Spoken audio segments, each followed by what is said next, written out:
कैलाशिराणा शिवचंद्रमोळी फणींद्र माता मुक्टी जळाळी कारुण्य सिंधो भवदुःखहारी तुझवीन शंभो मजकोण तारी. श्री स्वामी समर्थ. नमस्कार भक्तांनो. 14 फेब्रुवारी 2026 रोजी शनिवारी शनी प्रदोष आला आहे. शनिवारी प्रदोष येतो तेव्हा त्याला शनी प्रदोष म्हणतात. शनी प्रदोषाचे व्रत केल्याने मनुष्याच्या आयुष्यातून शनीच्या साडेसातीपासून मुक्ती मिळते. आयुष्यातील सर्व कष्ट दुःख दूर होतात. शनी प्रदोष व्रत केल्याने काल सर्पदोष, पितृदोष, कुंडलीतील दोषापासून त्वरित मुक्ती मिळते आणि आयुष्यातील सर्व दुःख नष्ट होतात. भगवान शंकर म्हणतात, जो भक्त प्रदोष व्रत करतो त्याला कोणतेही पाप स्पर्श करत नाही. त्याच्या प्रारब्धाचे भोग संपून जातात व त्याच्या आयुष्यात सुखाचा काळ सुरू होतो. जो भक्त प्रदोष व्रत करेल त्याच्या आयुष्यात कोणत्याच प्रकारचे दारिद्र्य राहणार नाही. त्या व्यक्तीला त्याच्या आयुष्यात धनाचे असे भंडारे मिळतील की ते कधीही संपणार नाहीत. त्याला आयुष्यात मागण्यासाठी काहीच शिल्लक राहणार नाही. ज्यांना आयुष्यामध्ये खूप दुःखाचा अडचणीचा सामना करावा लागला असेल, घरामध्ये पैसा तर येतो पण तो टिकत नसेल, तुमच्या आयुष्यात सुखाला कुठेही जागा उरली नसेल तर चिंता करू नका. कारण आजचा हा मंत्र इतका शक्तिशाली आणि प्रभावशाली आहे की या मंत्राच्या प्रभावाने तुमच्या असे अकल्पनीय बदल घडतील की त्याचा तुमच्या डोळ्यांवर विश्वास बसणार नाही. भक्तांनो, या मंत्राच्या प्रभावाने तुमचे आयुष्य बदलून जाईल. तुमच्या बंद नशिबाचे सर्व दरवाजे उघडतील. भक्तांनो, तुम्हाला जर या व्रताचा उपवास करणे, पूजाविधी करणे जमत नसेल तरी काही हरकत नाही. फक्त या दिवशी शंकराचा हा एक मंत्र पूर्ण श्रद्धा आणि भक्तीने याचे श्रवण केल्याने अनंत काळाचे पुण्य प्राप्त होईल. हा मंत्र केवळ मंत्र नाही तर तुमच्या अनंत काळाच्या साधनेचे फळ आहे. भक्तांनो, आज हा व्हिडिओ तुमच्या समोर योगायोगाने आला नाही तर हा व्हिडिओ तुमच्या समोर आणला गेला आहे. आज तुमचे काहीतरी पुण्य परिपक्व झाले आहे म्हणून हा व्हिडिओ तुमच्या समोर आला आहे. तुमच्या मनात असा विचार आला असेल की या पृथ्वीवर लाखो लोक आहेत पण त्यांच्यामध्ये माझीच का निवड झाली. तर भक्तांनो, हीच तर आहे ती रहस्यमय गोष्ट.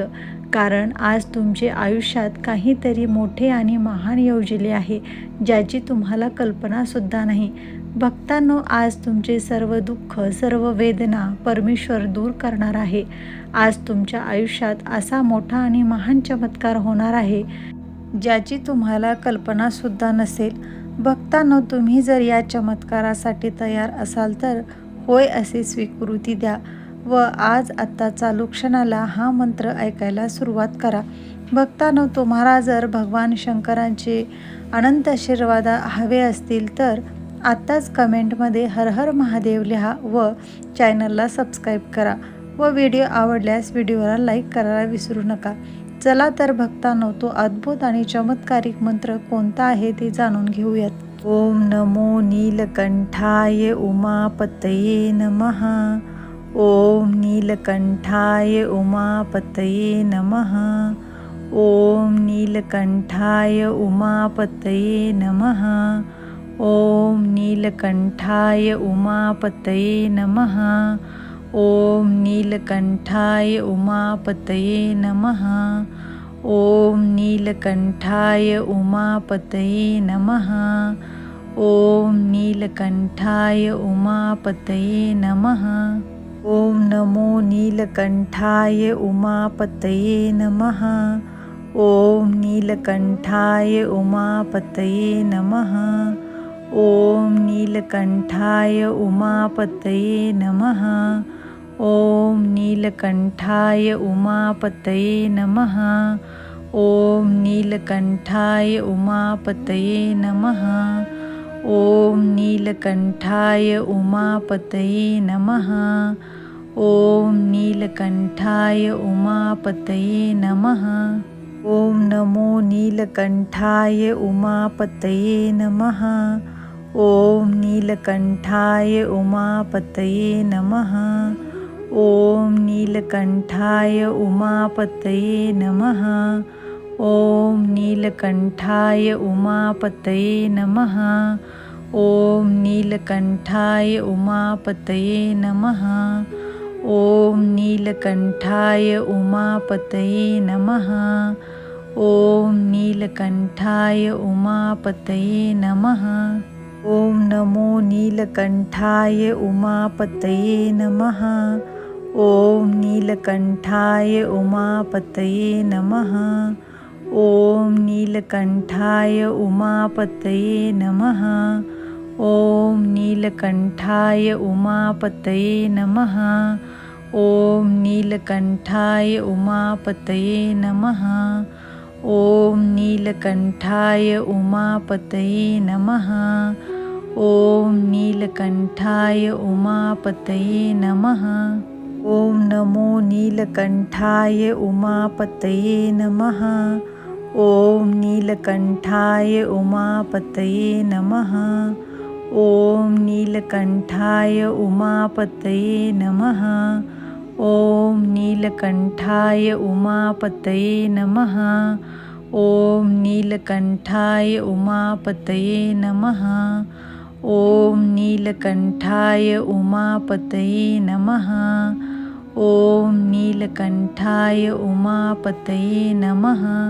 ओम नमो नीलकंठाय उमापतये नमः।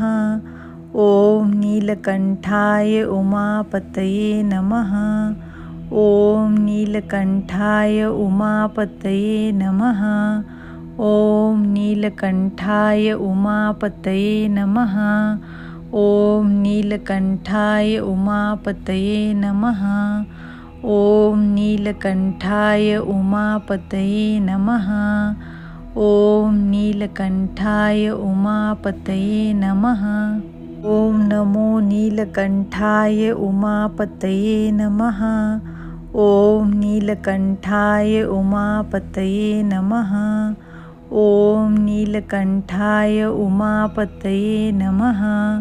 ओम नीलकंठाय उमापतये नमः। ओम नीलकंठाय उमापतये नमः। ओम नीलकंठाय उमापतये नमः। ओम नीलकंठाय उमापतये नमः। ओम नमो नीलकंठाय उमापतये नमः। ओम नीलकंठाय उमापतये नमः। ओम नीलकंठाय उमापतये नमः। ओम नीलकंठाय उमापतये नमः। ओम नीलकंठाय उमापतये नमः। ओम नीलकंठाय उमापतये नमः। ओम नीलकंठाय उमापतये नमः। ओम नमो नीलकंठाय उमापतये नमः। ओम नीलकंठाय उमापतये नमः। ओम नीलकंठाय उमापतये नमः। ओम नीलकंठाय उमापतये नमः। ओम नीलकंठाय उमापतये नमः। ओम नीलकंठाय उमापतये नमः। ओम नीलकंठाय उमापतये नमः। ओम नमो नीलकंठाय उमापतये नमः। ओम नीलकंठाय उमापतये नमः। ओम नीलकंठाय उमापतये नमः। ओम नीलकंठाय उमापतये नमः।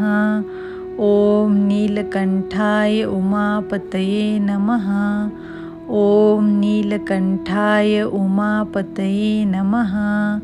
ओम नीलकंठाय उमापतये नमः। ओम नमो नीलकंठाय उमापतये नमः। ओम नीलकंठाय उमापतये नमः। ओम नीलकंठाय उमापतये नमः।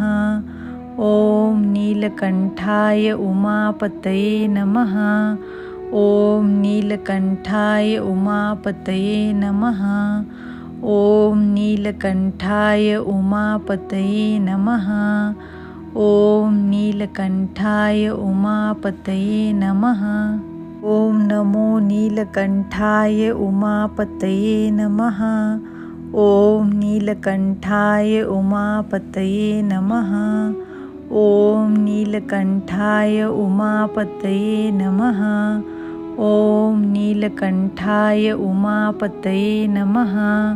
ओम नीलकंठाय उमापतये नमः।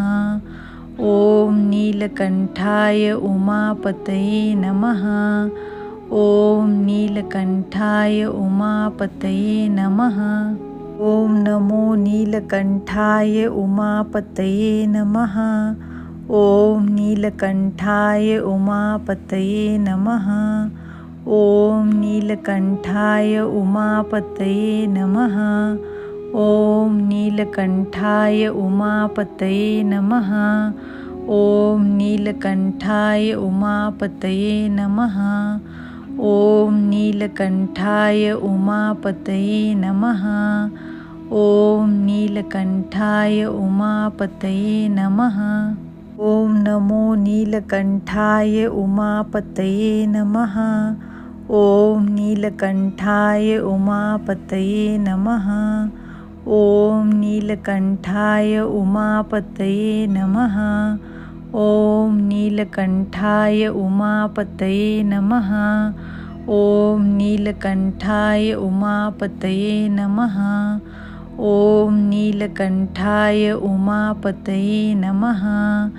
ओम नीलकंठाय उमापतये नमः। ओम नमो नीलकंठाय उमापतये नमः। ओम नीलकंठाय उमापतये नमः। ओम नीलकंठाय उमापतये नमः। ओम नीलकंठाय उमापतये नमः। ओम नीलकंठाय उमापतये नमः। ओम नीलकंठाय उमापतये नमः। ओम नीलकंठाय उमापतये नमः। ओम नमो नीलकंठाय उमापतये नमः। ओम नीलकंठाय उमापतये नमः। ओम नीलकंठाय उमापतये नमः। ओम नीलकंठाय उमापतये नमः। ओम नीलकंठाय उमापतये नमः। ओम नीलकंठाय उमापतये नमः। ओम नीलकंठाय उमापतये नमः। ओम नमो नीलकंठाय उमापतये नमः।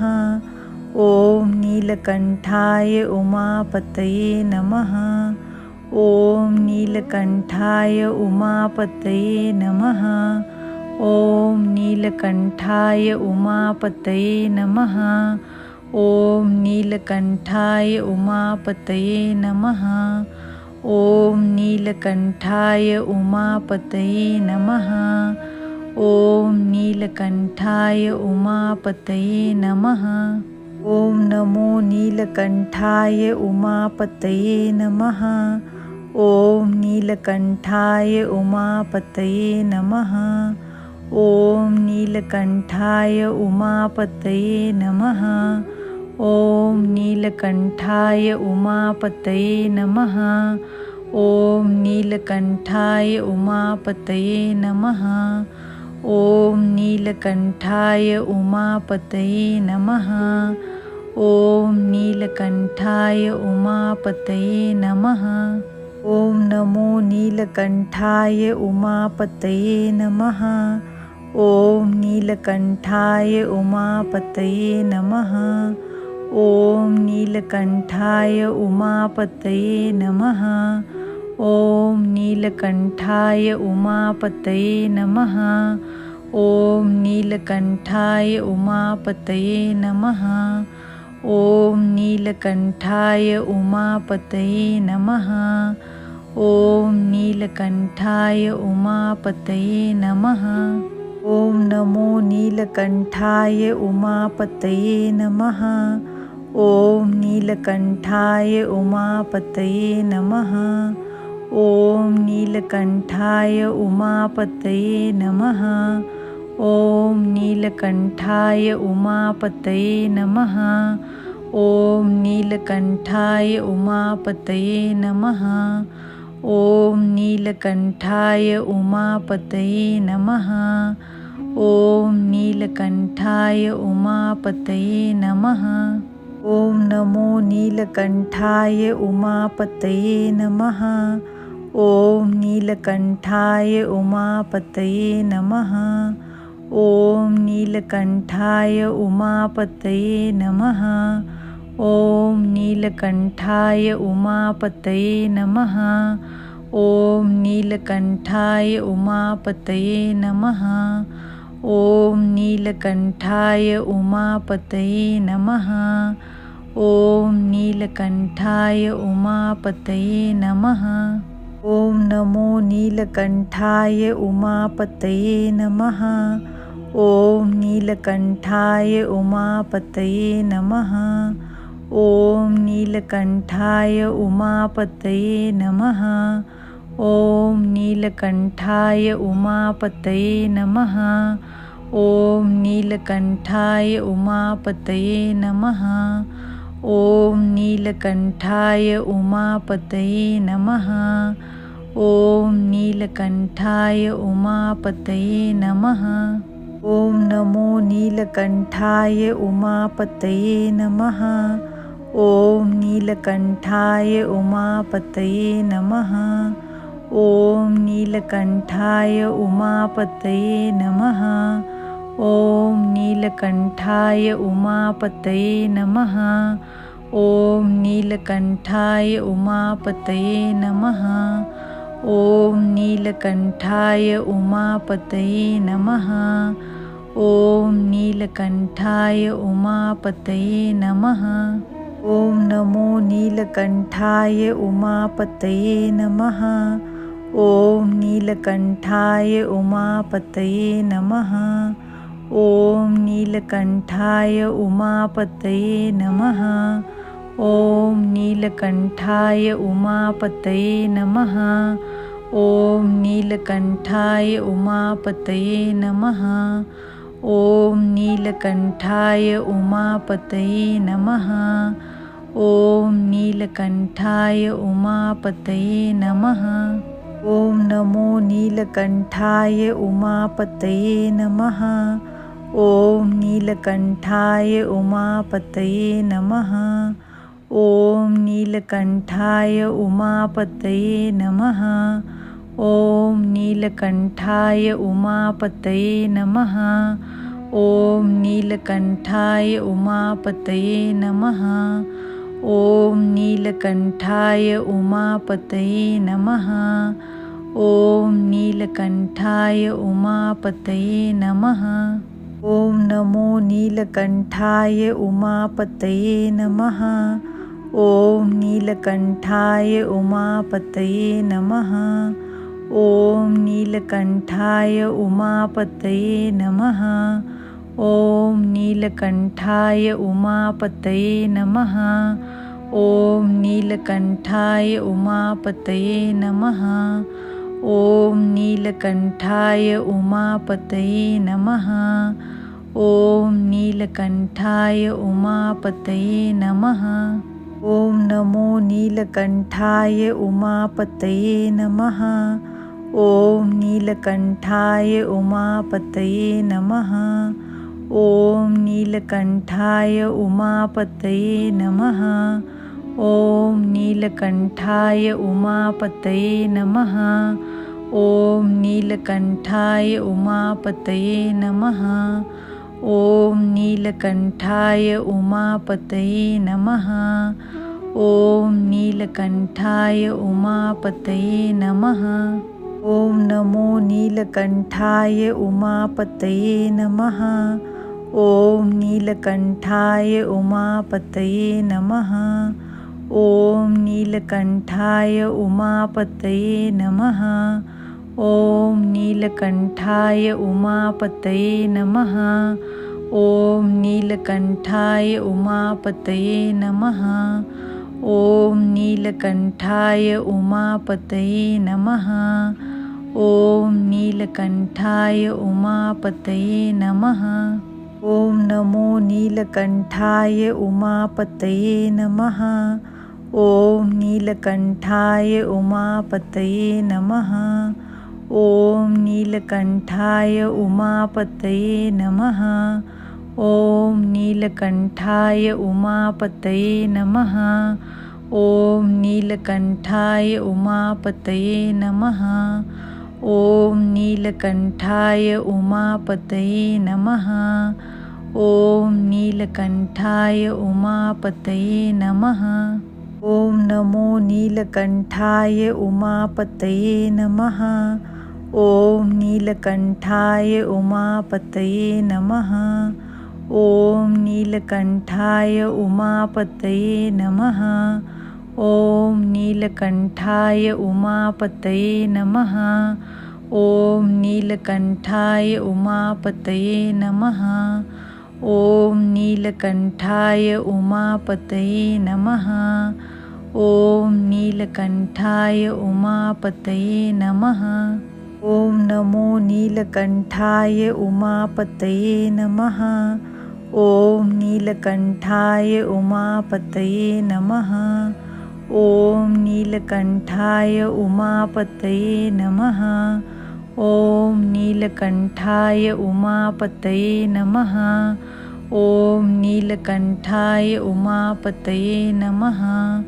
ओम नीलकंठाय उमापतये नमः। ओम नीलकंठाय उमापतये नमः। ओम नमो नीलकंठाय उमापतये नमः। ओम नीलकंठाय उमापतये नमः। ओम नीलकंठाय उमापतये नमः। ओम नीलकंठाय उमापतये नमः। ओम नीलकंठाय उमापतये नमः। ओम नीलकंठाय उमापतये नमः। ओम नीलकंठाय उमापतये नमः। ओम नमो नीलकंठाय उमापतये नमः। ओम नीलकंठाय उमापतये नमः। ओम नीलकंठाय उमापतये नमः। ओम नीलकंठाय उमापतये नमः। ओम नीलकंठाय उमापतये नमः। ओम नीलकंठाय उमापतये नमः। ओम नीलकंठाय उमापतये नमः। ओम नमो नीलकंठाय उमापतये नमः। ओम नीलकंठाय उमापतये नमः। ओम नीलकंठाय उमापतये नमः। ओम नीलकंठाय उमापतये नमः। ओम नीलकंठाय उमापतये नमः। ओम नीलकंठाय उमापतये नमः। ओम नीलकंठाय उमापतये नमः। ओम नमो नीलकंठाय उमापतये नमः। ओम नीलकंठाय उमापतये नमः। ओम नीलकंठाय उमापतये नमः। ओम नीलकंठाय उमापतये नमः। ओम नीलकंठाय उमापतये नमः। ओम नीलकंठाय उमापतये नमः। ओम नीलकंठाय उमापतये नमः। ओम नमो नीलकंठाय उमापतये नमः। ओम नीलकंठाय उमापतये नमः। ओम नीलकंठाय उमापतये नमः। ओम नीलकंठाय उमापतये नमः।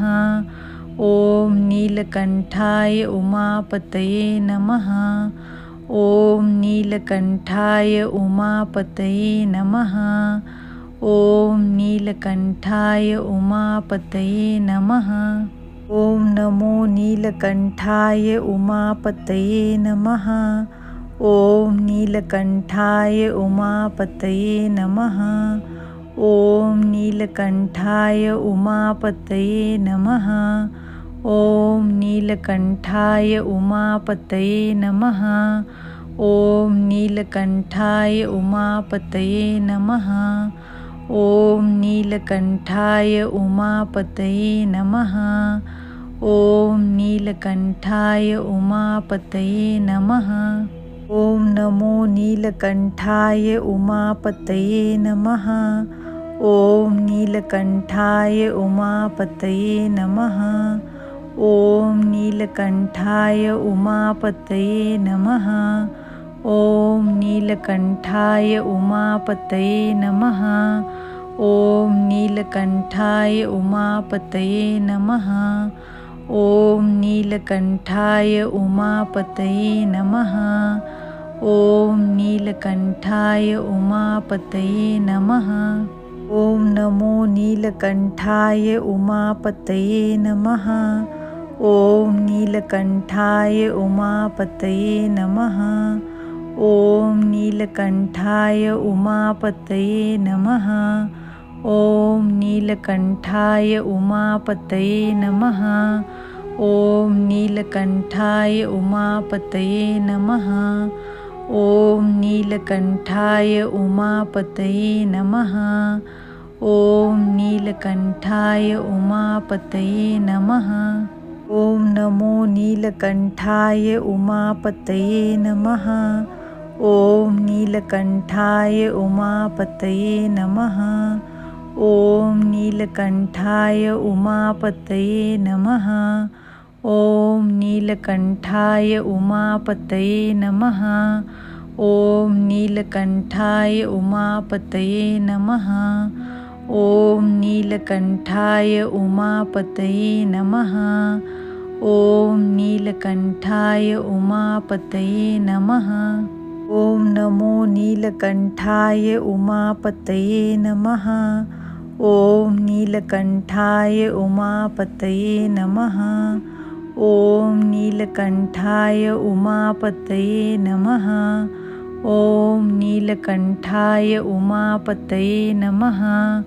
ओम नीलकंठाय उमापतये नमः। ओम नीलकंठाय उमापतये नमः। ओम नीलकंठाय उमापतये नमः। ओम नमो नीलकंठाय उमापतये नमः। ओम नीलकंठाय उमापतये नमः। ओम नीलकंठाय उमापतये नमः। ओम नीलकंठाय उमापतये नमः। ओम नीलकंठाय उमापतये नमः। ओम नीलकंठाय उमापतये नमः। ओम नीलकंठाय उमापतये नमः। ओम नमो नीलकंठाय उमापतये नमः। ओम नीलकंठाय उमापतये नमः। ओम नीलकंठाय उमापतये नमः। ओम नीलकंठाय उमापतये नमः। ओम नीलकंठाय उमापतये नमः। ओम नीलकंठाय उमापतये नमः। ओम नीलकंठाय उमापतये नमः। ओम नमो नीलकंठाय उमापतये नमः। ओम नीलकंठाय उमापतये नमः। ओम नीलकंठाय उमापतये नमः। ओम नीलकंठाय उमापतये नमः। ओम नीलकंठाय उमापतये नमः। ओम नीलकंठाय उमापतये नमः। ओम नीलकंठाय उमापतये नमः। ओम नमो नीलकंठाय उमापतये नमः। ओम नीलकंठाय उमापतये नमः। ओम नीलकंठाय उमापतये नमः। ओम नीलकंठाय उमापतये नमः। ओम नीलकंठाय उमापतये नमः। ॐ नीलकण्ठाय उमापतये नमः। ॐ नीलकण्ठाय उमापतये नमः। ॐ नमो नीलकण्ठाय उमापतये नमः। ॐ नीलकण्ठाय उमापतये नमः। ॐ नीलकण्ठाय उमापतये नमः। ॐ नीलकण्ठाय उमापतये नमः। ॐ नीलकण्ठाय उमापतये नमः। ॐ नीलकण्ठाय उमापतये नमः।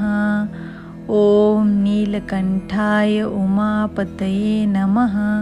ॐ नमो नीलकण्ठाय उमापतये नमः। ॐ नीलकण्ठाय उमापतये नमः। ॐ नीलकण्ठाय उमापतये नमः। ॐ नीलकण्ठाय उमापतये नमः। ॐ नीलकण्ठाय उमापतये नमः। ॐ नीलकण्ठाय उमापतये नमः। ॐ नीलकण्ठाय उमापतये नमः। ॐ नमो नीलकण्ठाय उमापतये नमः। ॐ नीलकण्ठाय उमापतये नमः। ॐ नीलकण्ठाय उमापतये नमः।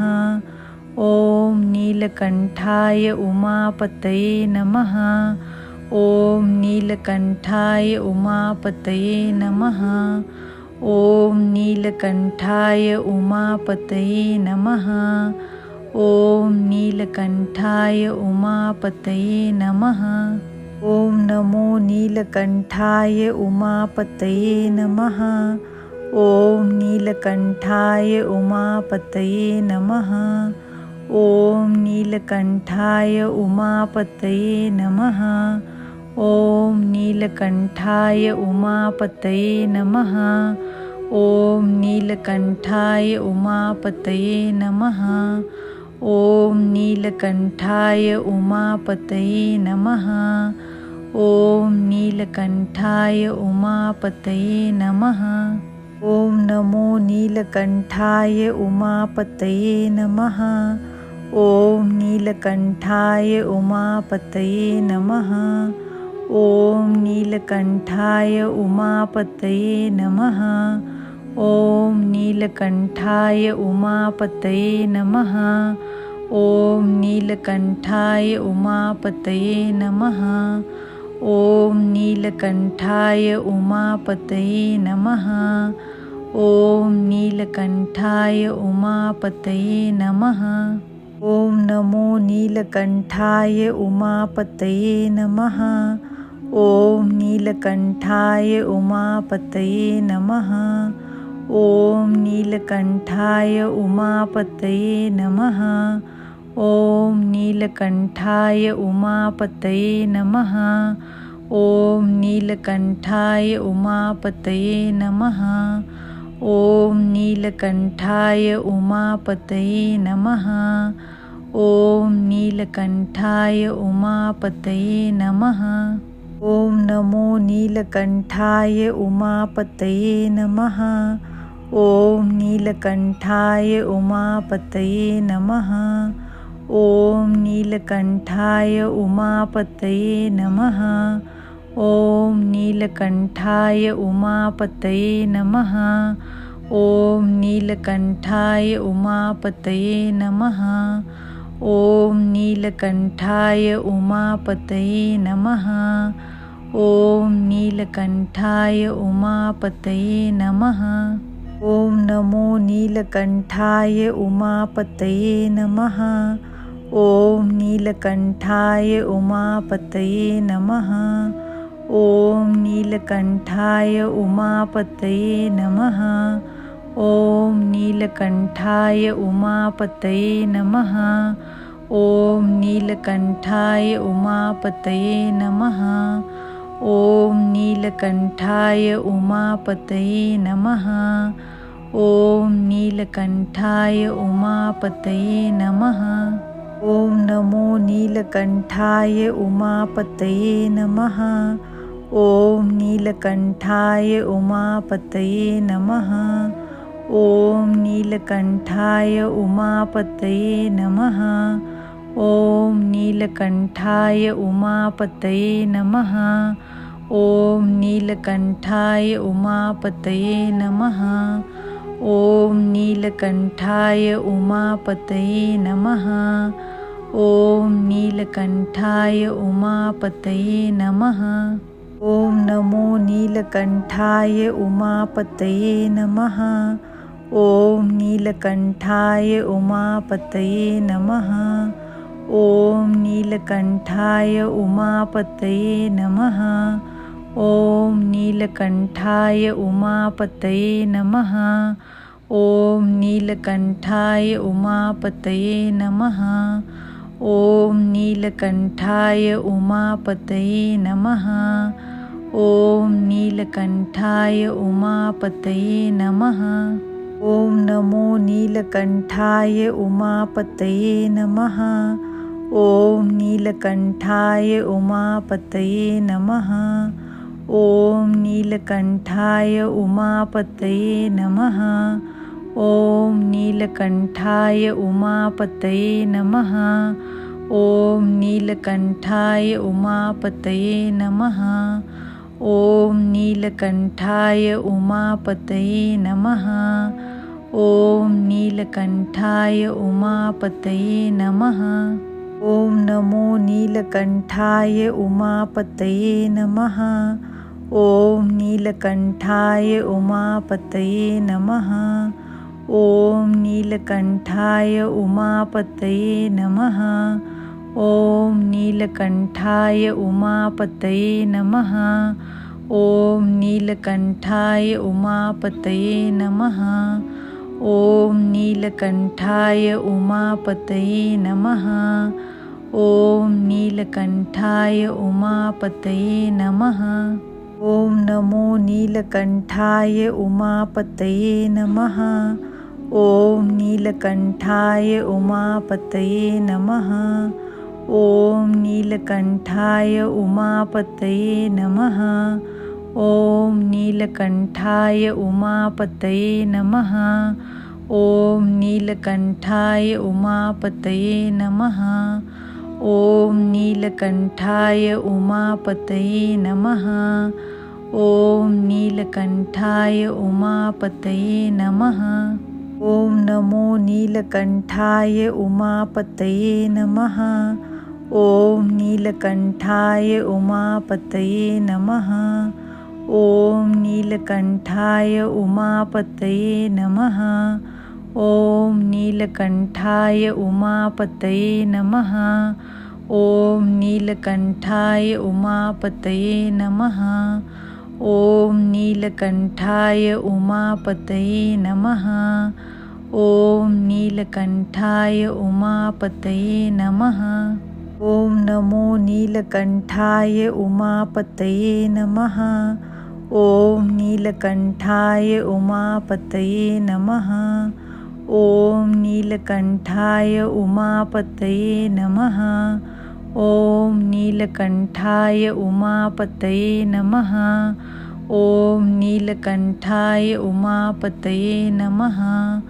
ॐ नीलकण्ठाय उमापतये नमः। ॐ नीलकण्ठाय उमापतये नमः। ॐ नमो नीलकण्ठाय उमापतये नमः। ॐ नीलकण्ठाय उमापतये नमः। ॐ नीलकण्ठाय उमापतये नमः। ॐ नीलकण्ठाय उमापतये नमः। ॐ नीलकण्ठाय उमापतये नमः। ॐ नीलकण्ठाय उमापतये नमः। ॐ नीलकण्ठाय उमापतये नमः। ॐ नमो नीलकण्ठाय उमापतये नमः। ॐ नीलकण्ठाय उमापतये नमः। ॐ नीलकण्ठाय उमापतये नमः। ॐ नीलकण्ठाय उमापतये नमः। ओम नीलकंठाय उमापतये नमः. ओम नीलकंठाय उमापतये नमः. ओम नीलकंठाय उमापतये नमः. ओम नमो नीलकंठाय उमापतये नमः. ओम नीलकंठाय उमापतये नमः.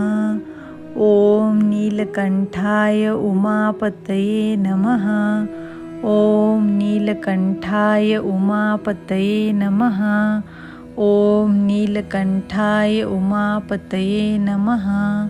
ओम नीलकंठाय उमापतये नमः.